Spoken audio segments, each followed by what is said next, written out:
گلگت بلتستان کے الیکشنز اور ان کی کمپین زور و شور سے جاری ہے۔ پیپلز پارٹی نون لیگ زور و شور سے الیکشن کمپین چلا رہی ہے۔ بلاول بھٹو زرداری صاحب، آصفہ بھٹو صاحبہ اور نواز شریف صاحب اور دیگر پیپلز پارٹی اور نون لیگ کے رہنما اپنی جماعتوں کی جو ہے نا وہ الیکشن کمپین میں مصروف ہے۔ اسی کے ساتھ ساتھ پی ٹی آئی کی جانب سے بھی تحفظات آ رہے ہیں، جیسے پرانے تحفظات، وہ جی بی میں بھی یہی تحفظات ان کے برقرار ہیں کہ ہمیں لیول پلینگ فیلڈ نہیں دی جا رہی، ہمیں فری گراؤنڈ نہیں دیا جا رہا کہ ہم بھی اپنی الیکشن کمپینس چلائیں۔ تو دیکھیں، ایک تو ہوتا ہے کہ انسان کی نیت ہوتی ہے کوئی کام کرنے کی، سب سے پہلے نیت ہوتی ہے، نیت کے بعد پھر انسان اس کام کو پائے تکمیل کی طرف لے کے جاتا ہے۔ تو یہاں پر مختلف پی ٹی آئی کے رہنماؤں سوائے شور شرابے کے ہمیں کچھ نظر نہیں آیا، عوام کو کچھ نظر ہی نہیں آیا کہ ہاں واقعی انہوں نے الیکشن کمپین چلانے کے لیے کوئی کوشش کی ہو۔ اسد کیسر صاحب کو وہ ہمیں ایئرپورٹ کے باہر روک لیا گیا ہے، ٹھیک ہے، تو فلاں کی ویڈیوز آ رہی ہیں، ہمیں یہاں روک لیا گیا، ہمیں وہ روک لیا گیا۔ اسد کیسر صاحب سے پوچھے، پی ٹی آئی کی سوشل میڈیا سوال کرے کہ ہاں بھائی کدھر ہے ٹکٹ، آپ اپنا ٹکٹ دکھا دیں ایئرپورٹ کا، جہاں سے جس فلائٹ سے آپ گلگت بلتستان جا رہے تھے۔ تو ویڈیوز بنا کے بس 2 منٹ کی 3 منٹ کی ویڈیو بنا کے سوشل میڈیا پہ اپلوڈ کر دی کہ ہمیں جانے نہیں دیا جا رہا۔ اب نیت تو کریں نا، وہ کہتے ہیں نا پنجابی میں دل بدنیت تے ہوشتاں دے ڈھیر، تو وہ یہاں پہ وہی سین نظر آ رہا ہے۔ اب دیکھیں 80 سالہ بزرگ خاتون سیالکوٹ سے، ریانہ ڈار صاحبہ، وہ سیالکوٹ سے گلگت بلتستان پہنچ گئی۔ بیرسٹر گور صاحب وہاں پر موجود ہیں، شاہد خٹک صاحب موجود ہیں، دیگر پی ٹی آئی کے رہنما وہاں پر موجود ہیں، جنہیں دیکھیں نا وہ جن کا جانے کی نیت تھی وہ پہنچ گئے ہیں، وہ الیکشن کمپین بھی کر رہے ہیں۔ تو اگر آپ دیکھیں،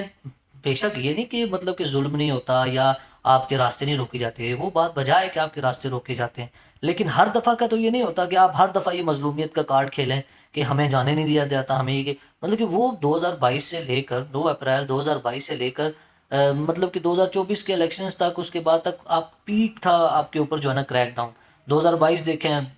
معلوم ہے سب کو کیسے چادر چار دیواری پامال کی گئی، عورتوں کے دوپٹے کھینچے گئے، ٹھیک ہے، اور گھروں میں گھسی ہے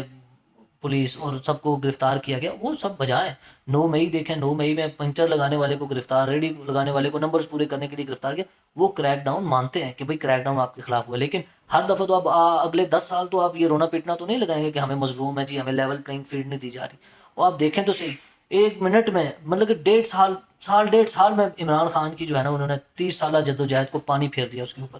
عمران خان کو بھی 1.5 سال مطلب کہ تقریباً سال سے اوپر ہو گیا ہے جیل میں، تو پیچھے ایک کوئی بھی رہنما قیادت کو جو ہے وہ متحرک نہیں کر سکا، کوئی رہنما ان کا قیادت کو متحرک نہیں کر سکا۔ تو یہ جو آپ یہ کہہ سکتے ہیں کہ ان کی جو الیکشن کمپین کی اسٹریٹجی ہے وہ فیل ہوئی ہے۔ یہ نہ کہیں کہ آپ ہر بات کو حکومت کے اوپر ڈال دیں، پولیس کے اوپر ڈال دیں کہ ہمیں جانے نہیں دے رہے، یار مطلب کہ ہوتا ہے، تھوڑا ہوتا ہے، 1 دن 2 دن، ہر چیز کا ایک سیزن ہوتا ہے۔ آپ کا بھی سیزن تھا، گزر گیا، اب تو آپ مطلب کہ نرمی آ گئی ہے تو آپ اپنا فریلی کام کریں۔ اب یہ پہلے علی امین گنڈاپور صاحب کا منہ دکھا کرتے تھے کہ وہ وزیر اعلیٰ خیبر پختونخوا ہیں، خیبر پختونخوا کے اختیارات کا استعمال کریں اور وہ آئیں اور لانگ مارچ نکالیں۔ اب وہ سہیل افریدی صاحب کا منہ دیکھ رہے ہیں، بھائی وہ صوبے کے چیف ایگزیکٹو ہیں، انہوں نے صوبے کے معاملات دیکھنے ہیں، صوبہ محرومی سے بھرا پڑا ہے، صوبے بھی کو بھی کچھ دینا ہے، ٹھیک ہے، اب عوام کو بھی تو کچھ دینا ہے، وہاں پہ وسائل اتنے نہیں ہیں کہ وہ مطلب کہ وہ کریں ہر دفعہ محرومی محرومی محرومی محرومی سے بھی تو نکالنا ہے، وہ بھی تو کوشش کریں نا کہ آپ کہیں کہ ایک صوبے کا وزیر اعلیٰ ڈالا جیل کے باہر آ کے بیٹھ جائے یا ڈی چوک آ کے بیٹھ جائے تو صوبہ کون چلائے گا؟ تو یہ اسٹریٹجی بنانی چاہیے، اگر ایک صوبے کا وزیر اعلیٰ اس کو وزارت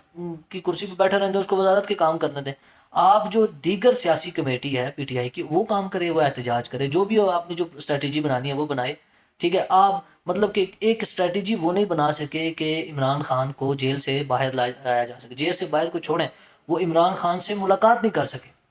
ان کے پاس یہ اسٹریٹجی نہیں، آپس میں لڑ رہے ہیں، کسی کے پاس بھی عمران خان کو رہا کرانے کی اسٹریٹجی نہیں ہے۔ تو وہی حال آپ دیکھ لیں، اسٹریٹجی سے خالی قیادت، اور وہ جی بی الیکشنز میں بھی وہ دیکھ لیں، اور کئی لوگ جو پی ٹی آئی کے جو اسٹرانگ کینڈیڈیٹس تھے وہ آئی پی پی میں اور دیگر جماعتوں میں چلے گئے، اور پیچھے جو نوجوان جن کو مطلب کہ جانتا ہی نہیں کوئی، ایک گلی سے دوسری گلی میں کوئی نہیں جانتا، ان کو ٹکٹس دیے ہوئے ہیں اور امید لگا کے بیٹھے ہیں کہ جی ہم جی بی الیکشن جیتیں گے۔ اب مطلب کہ جہاں جہاں پتہ چلتا ہے کہ نہیں سپورٹ مل رہی تو وہ حکومت کے اوپر ڈال رہے ہیں، پولیس کے اوپر ڈال رہے ہیں، ایڈمنسٹریشن کے اوپر ڈال رہے ہیں کہ ہمیں جی فری گراؤنڈ نہیں دیا جا رہا، ہمیں گرفتار کیا جا رہا ہے، ہمارے راستے روکے جا رہے ہیں۔ تو یہ چیزیں آپ کے سابق وزیر اعلیٰ خالد خورشید صاحب اس چیز کا اعتراف کر چکے ہیں کہ بھئی ہمارے لوگ آئی پی پی میں چلے گئے ہیں، ویک کینڈیڈیٹس ہم نے کھڑے کیے ہوئے ہیں، اور گراؤنڈ ریئلٹی وہ ایک جگہ بیان کر چکے ہوئے ہیں۔ تو یہ چیزیں مطلب کہ آپ کسی اسٹریٹجی کے ساتھ چلتے ہیں